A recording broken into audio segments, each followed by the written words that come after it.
Hello everyone, welcome back. So let's start actually solving some problems based on what we've learned so far in this chapter.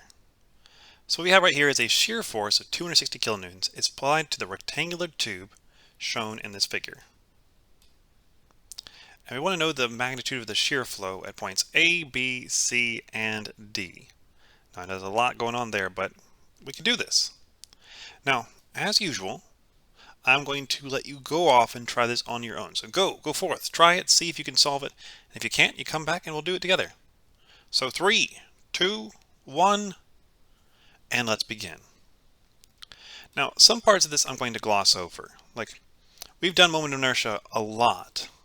The big thing here is to make it a bit simpler on yourself is you can just say, well, that was one big positive rectangle and then a negative whole rectangle in the middle. That would make it simpler to calculate than trying to do like a top bar and then two side bars and then a bottom bar. So look for ways to simplify your life. You can also do similar things when you're calculating the first moment of area. Okay, now we got to figure out what Q is. So we're trying to find the shear flow at point A. Shear flow at point A. So for that point, we're going to consider Q for the entire top flange. We'll use those center line dimensions. Okay, so what we have here is going to be the area, which is going to be 10 millimeters, that's the width of this flange, times its length, which is going to be 400 minus 10 because we're only going to point A, and that's right on the center line of these two sides.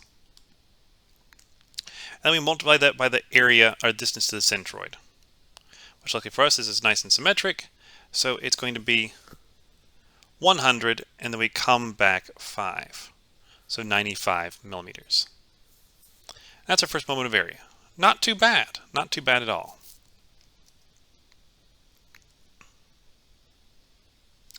Now, there are two equal magnitude shear flows. Because if you look back at this,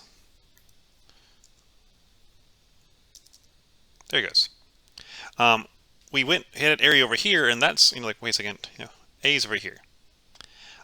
This is not as easy to remember that, when we're calculating things. There's ways we can get around this, but I'll talk about it right now. We did the whole area, even though, this is where it starts at 0, and we could have just probably done this area. We'll talk about that in a moment.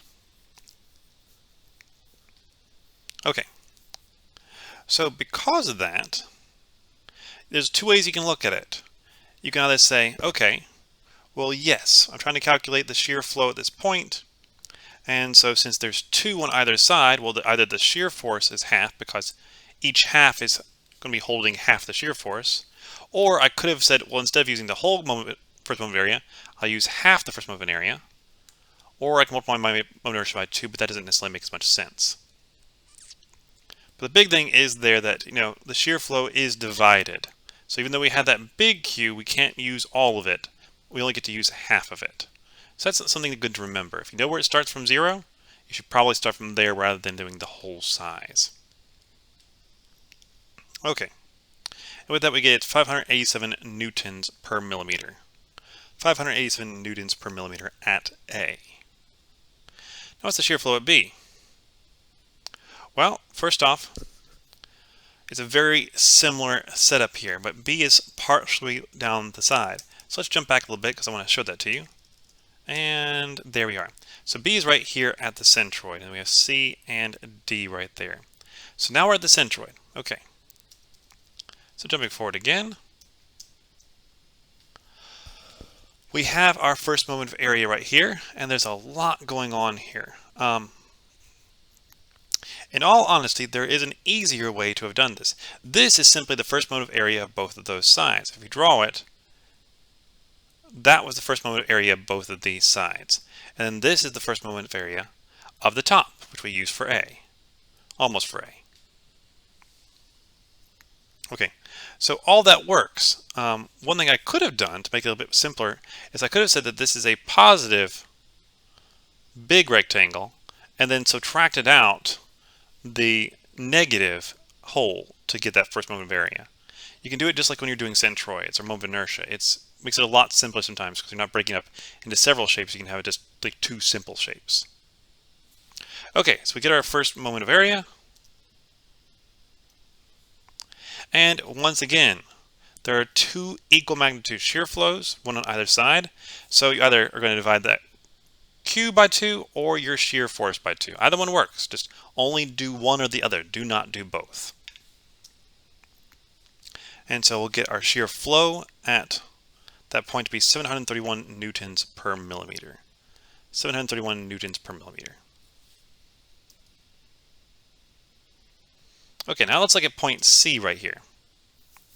Now for doing the first moment of area for C, well, we start here at 0, and you can move out if you want to. You could have just done this little section right here, and then everything else is taken into account. But just be very careful. Don't divide the shear force by 2 if you're only using half the first moment of area. And don't divide the first moment of area by 2 if you're only going to use half the shear force. You got to decide which one you're going to do with. So whatever makes the most sense for you. So this is simply that area times the distance from centroid to the actual centroid. And once again, divide by 2 like I said, and you get 435 newtons per millimeter. So the biggest thing that's changing for us every single time is simply our first moment of area. We're having to calculate that each individual time. And then we're having to remember, since this is symmetric and it's got two sides which is the same shear flow distribution, we have to make sure that we are taking that into account. Okay, finally, shear flow at point D. It's on the vertical axis of symmetry, and so therefore it's 0. That's the nice thing. If it's on that vertical axis of symmetry, it's 0. Both of those points would be 0. No calculations necessary. Whew. Well, that's it for this time. So, thank you all for listening. I'll see you all later as we jump into yet another example of this. I hope this helps you. And we'll do some more examples next time. Have a wonderful day. Bye-bye.